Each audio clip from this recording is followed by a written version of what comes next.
Boys and girls at every age, wouldn't you like to see something strange? Come with us and you will see a video in time for Halloween. Hey everyone, PySnell68 here, and besides the fact that I was probably off key with that, welcome to something a little bit different. I haven't moved away from doing Let's Play content or anything, I just wanted to diversify a bit here on YouTube as far as what I'm doing. So what exactly is the video about? Well, the past week and a half or so at work, at least back when I started writing this script, not now, and at home when just grinding games or something similar, I've been listening to the official Kingdom Hearts soundtrack on Spotify. It includes most unique tracks from the series, all the way from Kingdom Hearts 1 to KH3 Remind. As such, there's quite a few tracks I heard on there that I honestly don't see, or even hear, come up in the community too often, so I decided why not make a video detailing what I at least think to be the more forgotten or underrated songs in the Kingdom Hearts franchise. Now just to clear some things out of the way first, this is obviously all just my individual opinion. You might think there's some more underrated picks out there, and admittedly, I have some picks on here that I think are generally pretty rated. We'll get to those when we get to them. The point is, however, I don't see them come up too often, whether it be in discussion or just as background music in a video I'm watching. Those are the songs that will be covered here. Second, the soundtrack on Spotify seems to only include Kingdom Hearts 1, 2, 3, and a handful of songs each from Chain of Memories and Days. Probably the exact songs you're thinking of from those two are the ones that are included. Notably, Birth by Sleep, Coded, Dream Drop, and 0.2 all seem to be rather absent from the soundtrack. Even Union Cross has some stuff included in it. I do know there are songs from those games that I would actually put on this list. However, as I have no reliable way to toss them into the background of my life like I have with this soundtrack, tracks from them are omitted from the list. Maybe I'll do a part 2 at some point where we cover those guys, I'm not sure. Lastly, this video is being ranked in a top 13 fashion. First off because Kingdom Hearts 13, I don't think I need to explain that. But also, as you heard from the hook I started with this video on, it's coming out sometime in October, and 13 is a spooky number. I started writing this script just 2 days after Friday the 13th in October, in fact. Also, at least on YouTube, this video is going to be coming out on October 31st, and 31 is just 13 but backwards. Anyways, enough rambling here. Let's just go ahead and get on with what you all came to see, or hear for that matter. Number 13. Okay, so let's go ahead and get this one out of the way first. It's the song that pretty much gave me the whole idea for this video in the first place, and yet the funny thing is, it's simultaneously one of the more underrated, yet dare I say rated songs in the whole series, and it barely even qualifies as a song anyway. It's a whole 22 seconds long. It's more a jingle than it is a song, really. So why is it on this list and even getting the gracious spot of being the one that opens the list and grabs your attention on whether this is worth it or not? Look, just give it a listen, you'll see why.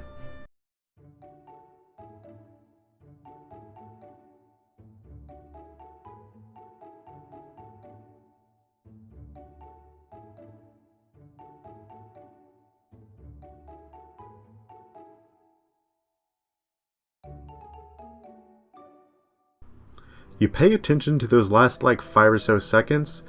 Yeah, if you're in the Kingdom Hearts community, especially here on YouTube, you probably immediately recognize that as regular Pat's theme.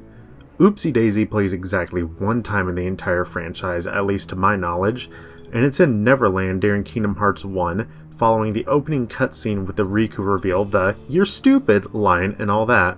Sora, Donald, and Goofy are piled on top of each other in the hold. Sora is excited about Kairi, and they make plans to escape.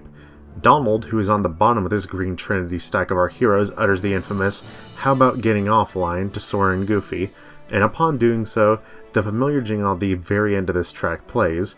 It's such a nothing song, I hardly notice it in the background of the actual scene besides the small jingle, but prior to regular Pat, I probably never would have been able to pick it out from a crowd, much less even know it had a name. So yeah, you can see why I give it the simultaneous award for being both underrated and completely rated. If you're involved with this community and watch a lot of content creators, you'll know it and think it's rated. If you're not, you probably didn't even know the existence of this song, and for that reasoning, considering it not only for a spot on this list, but probably much closer to the top than where I put it. Anyways, Enough shilling for a much bigger YouTuber than myself who will probably never watch this. Let's move on to the next entry. Number 12. Next up on this list is definitely a song that is entirely well known, you just might know the name of it, but you certainly know of its existence. The reason I am putting it here on this list, however, is because this song tends to get noticeably overshadowed by its older brother. This song being Fantasia alla Marcia for piano, chorus, and orchestra from the Kingdom Hearts 2 credits. Given how much this community just absolutely adores Kingdom Hearts 2, probably everyone knows the existence of this song, it's not exactly secret or anything. However, I tend to feel that March Caprice from Kingdom Hearts 1 gets more attention than this one does. It's not like Fantasia has a yearly fan event towards the end of March named after it after all. By the way, the logo for 2024 looks fucking awesome, and I can't wait for the event this year because I'm going to be doing something of actual substance and not just a random normal live stream. Anyways, yeah, neither song is too unique from the other as they both do the exact same thing, which is rip part of Dearly Beloved and other notable songs from their respective games. Like I said, you probably hear about March Caprice more than you hear about Fantasia alla Marcia, so I felt like I would put a bit of a spotlight here on the latter, as I think it is a much better song than the former is. Number 11. Moving on to our next entry though, we have Hazardous Highway for Kingdom Hearts 2. Yeah, I'm not even going to beat around the bush here and hype it up or anything, this is a pretty simple song all things considered. Anyways, that being said, yeah, this is a pretty dope fucking song, there's not much more I can say about it. Has a very Mega Man or just general chiptune sound to it, I can't exactly describe it. If you're trying to figure out where exactly it comes from though, this song plays during both the Ancient Highway and Broken Highway gummy routes in Kingdom Hearts 2, which connect Port Royal to Agrabah and Port Royal to Halloween Town respectively. The gummy music isn't something I tend to think about much in this series, beyond just like the few tracks from Kingdom Hearts 1 that everyone knows, but this one specifically just goes off the chain for absolutely no reason at all. It did not need to go this hard, and yet it did, making what's widely considered to be one of the most boring bits in any of the three main KH games a lot more enjoyable to go through. Number 10. Following that, we have a track that the first time I heard it, it gave me absolute unease, which it's certainly designed to do with both the way it starts and how it resolves itself, really. That song being Beyond the Door. Beyond the Door I kinda consider to be the main theme for Kingdom Hearts. No, not the series itself, the actual physical entity Kingdom Hearts that the 13 copies of this bald fuck try to summon throughout the series. The first time it plays is at the very end of Kingdom Hearts 1 following the defeat of Ansem's Seeker of Darkness. The scene where he attempts to have Kingdom Hearts fill him with everlasting darkness, Sora counters with knowing that Kingdom Hearts is actually light and Secret Darkness gets a concentrated Kamehameha blast of light. It also plays at the end of basically every Birth by Sleep character's story in that game, with Terra specifically having a focus on the big cage itself, as the track plays in the aftermath of the battle in the Keyblade Graveyard, as clouds swirl around Kingdom Hearts and Lingering Will makes his promise to Vin and Aqua. All in all, like I said, I find the track really uneasy, as its use of a pipe organ immediately revokes religious theming and the power of God, which given the implications of what Kingdom Hearts is, that's not too surprising. This thing might as well be the god of this universe. But also adding to the unease is probably the most infamous use of pipe organs in Square Enix's entire library, and about the only other noticeable instance in Kingdom Hearts itself, being the demonic tritones making up the main theme for this silver-haired, bare-chested prick. Even if we get a bit of a reprieve in the middle of the song with the bells starting to ring, almost like it's signifying your escape from the darkness itself, since they're what plays when Ansem gets blasted in Kingdom Hearts 1, there's still a rather foreboding tone as the song finishes, which if we're basing this off of when and how the song is used, since this is the last thing we hear accompanying Lingering Will's "One Day I Will Set This Right," then yeah, of course it's going to sound foreboding as all hell. In one instance, you win, in the other, you get completely fucking dunked on by this body-snatching bitch. All in all, Beyond the Door accomplishes a goal of setting an air of mystery around Kingdom Hearts itself, and giving an all-around creepy religious tone to it. Number 9. Moving away from that creepy-ass song, we head to something much more friendly, though way more anxiety-inducing. These next two entries are both going to share a theme in that they're world themes. However, in the worlds they play in, they get extremely overshadowed by having an absolute fucking banger of another song taking up half the music time in the world. And we're going to start this duology off with Spooks of Halloween Town. Everyone is familiar with This Is Halloween. I even opened up this video on a parody of it, but anyone who has played Kingdom Hearts is equally familiar with this song, the battle theme for Halloween Town itself. It always feels like you're constantly fighting stuff in this world, and this song regularly interrupts the usual field theme that is much more beloved. In an instant, you go from This Is Halloween to da da da da da da da da da da da da da da da da da da da. Repeat that back and forth ad nauseum. However, despite this, I actually really enjoy this song.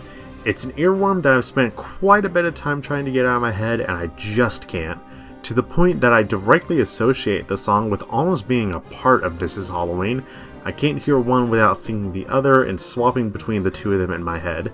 Besides all that though, this is a very hectic song, but in a good way. Has a much faster tempo and time signature than This Is Halloween does, resulting in the two songs perfectly clashing with one another. That faster tempo also results in inducing anxiety, at least in me, and I feel like the game is running faster with me playing faster as a result whenever the song is active. Also, I have a fun little anecdote about this song. Obviously it doesn't have any actual lyrics to it, right? Well, let's say in this hypothetical scenario it does. The main repeated motif throughout the song, you can assume the lyric to accompany it is Halloween, Halloween, Halloween, Halloween. However, Halloween has the same amount of syllables and rhyming scheme as Mr. Bean. Yeah, I don't know why I started doing this, I just know I love to sing Mr. Bean, Mr. Bean, Mr. Bean, Mr. Bean, Mr. Bean, whenever this song is playing. Number 8. Enough talking about beloved British comedians though, let's talk about pirates, specifically of the Caribbean. And no, I'm not trying to say He's a Pirate is underrated, I've never besmirched Hans Zimmer's name like that.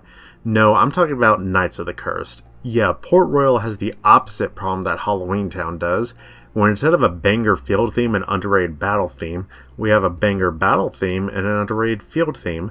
Knights of the Cursed truly captures the uneasiness that Sora and the player must be feeling in Port Royal. For Sora, he's dealing with cutthroat undead pirates in a seedy seaside town. For the player, we just got transported from our fun cartoony Disney game, and now we're having to deal with cutthroat undead pirates in a realistic ass seaside town. It's absolute nuts. I knew going into this series, Kingdom Hearts specifically, that I would encounter Pirates of the Caribbean at some point, but I really wasn't expecting just how jarring it would all be. And as I said, this song fits it perfectly. Makes you really feel like you're about to get shanked by a cutlass if you round the wrong corner. I unfortunately don't have too much to say about this song that I haven't already. Hopefully, at least, I remember to slow down my speech enough to make this section not 10 seconds long. Anyway, let's move on. Number 7. You guys like Frozen, right? No, don't click off the video, let me cook. Obviously, I'm not about to put Let It Go or Do You Want to Build a Snowman on here. That would just be absolutely absurd. No, I'm talking about Frozen Wonderland, the field theme for Arendelle in Kingdom Hearts 3. I don't know what it is, this song just makes me feel really happy. Obviously yes, I dislike going up and down the mountain repeatedly as much as the next person, and this world does tend to be a slog as a result, but like, come on, at least they give us good tunes to jam out to. I feel like it's Christmas time already, and I can go outside and play in the snow at a moment's notice. Even though I live in the South, and snow has gotten almost non-existent here thanks to global warming, GG capitalism. It comes across as a much better Christmas music than what we got for KH2's Christmas Town, and those were some pretty good songs already. You could slot this in there perfectly and no one would notice. I'll gladly take Arendelle and Frozen existing in KH3 if it means we get a song like this out of it. Number 6. Okay, so before we go any further, I want everyone to know that the rest of this list is going to be entirely songs from Kingdom Hearts 3. Which, yeah, going into making this, I kinda expected that. It was either going to be entirely a list of stuff like Spooks of Halloween Town or Knights of the Cursed, or it was going to be a lot of Kingdom Hearts 3. I'd rather avoid getting into discussion about Kingdom Hearts 3's merits as a game, but I'll just acknowledge that a lot of people seem to dislike this game, and that tends to directly affect the fact that its music doesn't get talked about all too much. I'm going to avoid using that as direct reasoning for why this song made the list. It'll have to be a background reason, obviously, but not the direct one as to why this stuff was chosen. Anyways, on to this next entry, we have A Pirate's Freedom. For those unfamiliar, this is a bit of a remix of A Pirate's Adventure, the normal field theme that plays in the Caribbean. Freedom specifically plays during the section of the world that takes place in Port Royal, which is why I decided to bring this up. The Caribbean as a whole seems to be almost a coin flip on whether it's the best world in Kingdom Hearts 3 or the worst. Full disclosure, I fall in the latter camp. People always seem to hate these long-ass boat ride levels or games in general, but I always loved them. Sly 3, the Kenway trilogy, Sea of Thieves, and now this. All absolutely amazing.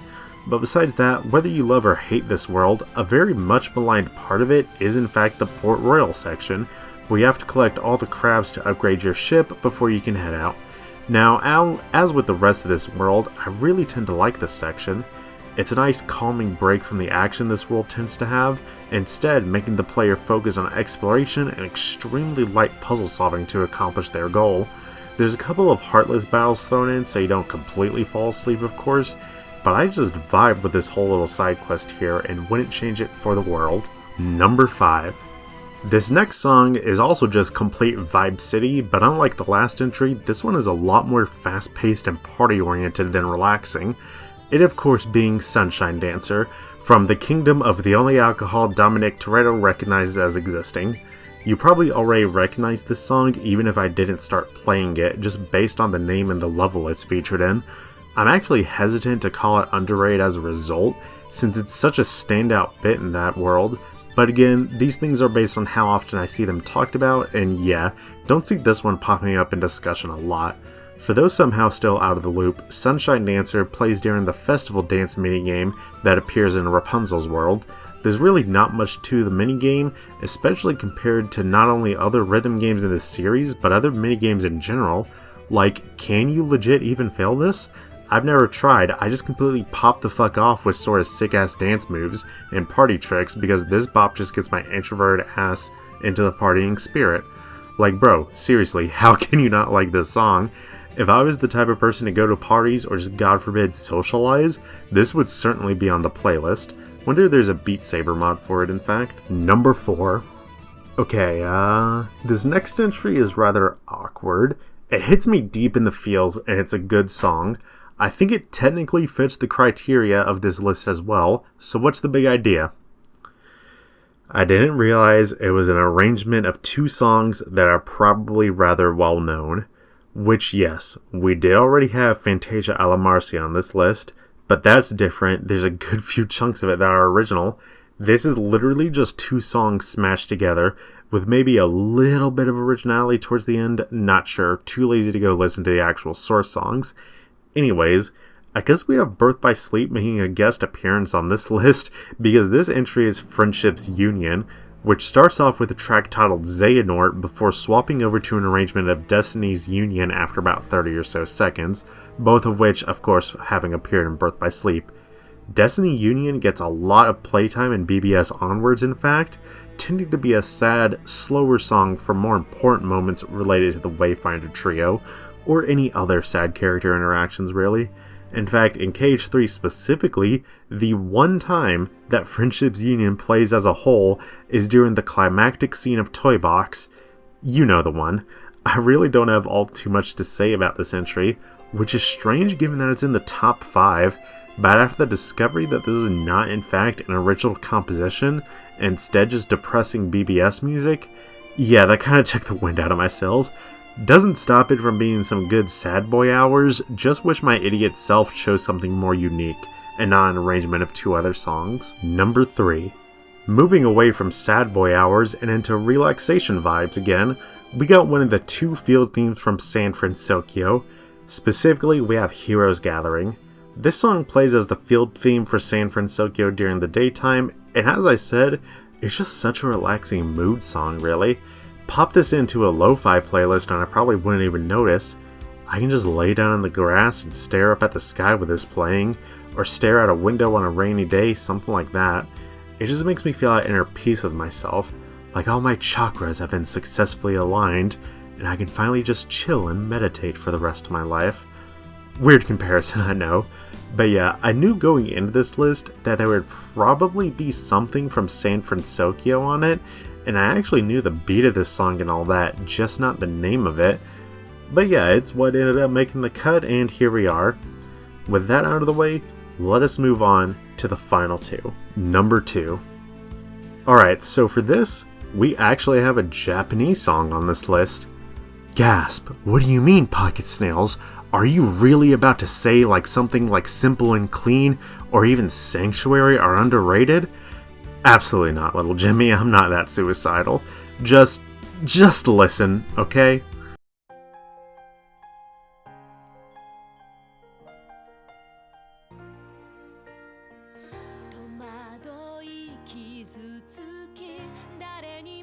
And please, for the love of everything, don't dislike the video, and just hear me out on this, alright? Yes, you bet your ass that I just put Let It Fucking Go on this list, and in the number 2 slot no less. I have always considered Let It Go to be a banger, despite not actually watching Frozen until the last year or so. Overexposure to this song, and Do You Want to Build a Snowman, turned me off of watching that movie for nearly a decade due to overexposure. But damn it, this one just absolutely fucking slaps, and I'm here to tell you, the Japanese version slaps even harder. I don't know what it is, maybe it's just my brain going full weeaboo mode on something, but I really do like it enough to put on this list, because spoilers, I have a feeling a lot more people have heard Idina Menzel belt out these lyrics than they have Takako Matsu, and I wanted to put the spotlight on this version. That's enough me about fanboying about a song that probably no one cares for. Let's get on to whatever number 1 is. Number 1. So, here we are. We have reached the grand finale of this list, the superior of the in-between for underrated Kingdom Hearts songs, all 13 of them. Who is it that shall take this coveted spot? Well, it's a song that prior to listening to the soundtrack on Spotify, I had no idea it even existed, and I feel it captures the idea of nearly every other spot on this list. Something that you never hear anyone talk about, that gets overshadowed by its similar contemporaries, and I can see myself listening to it a lot in the future now. And that song is Rhapsody in Trace for piano, chorus, and orchestra. Yeah, did anyone else know Kingdom Hearts 3 had a March song for its credits? Because I certainly didn't. No, really, did anyone know? I'm genuinely curious. I streamed my first playthrough of this game as well as a critical mode playthrough, and I don't remember hearing it in either of them. I can't even get the VODs for the first playthrough because they died with Mixer, rest in peace, but I swear it did not play for that first playthrough. I distinctly remember even seeing people complain that there was no March song in KH3. Like, where did this even come from? How did you get overshadowed by Fantasia a la Marcia, which is already on this list because March Caprice overshadows it? It's just, it really doesn't make sense to me. With that rant out of the way, yeah, this is, as I obviously pointed out, the March song that plays during the credits for Kingdom Hearts 3. It is a 12-minute behemoth, very nearly exceeding the length of the previous 2 marches, and incorporates elements from Dearly Beloved, Toy Box Jam, Miracle on Ice, Flags of Fury, Robot Overdrive, Heroes Fanfare, Swingin' Free, Monster Smash, Distati, Guardando nel Boyo, and Another Side, which I think all of those songs, it covers not only every non-Kingdom Hearts world in the game, but every era of the Dark Seeker saga as well. Besides me not knowing the existence of this song until listening through the soundtrack, it perfectly encapsulates not only Kingdom Hearts 3 as a whole, which has made up most of this list, need I remind you, but also the entirety of the Dark Seeker saga as I mentioned. I can't find a more fitting end cap to the past 20 years of our lives, nor one for this video and list. Thank you all so much for watching. I had a lot of fun coming up with this list and just listening to the soundtrack in general. I believe I had probably 15 plus songs originally written down. I'm not sure how many off the top of my head. I'm also not following a script for this bit, as you can see here. But yeah, for those who are unaware, I have a Patreon. If you join it, you would have seen this video 24 hours earlier than when it went live on YouTube, and you'll see that for the rest of all of my videos as well. You'll also get to see early concepts and behind the scenes for any upcoming projects.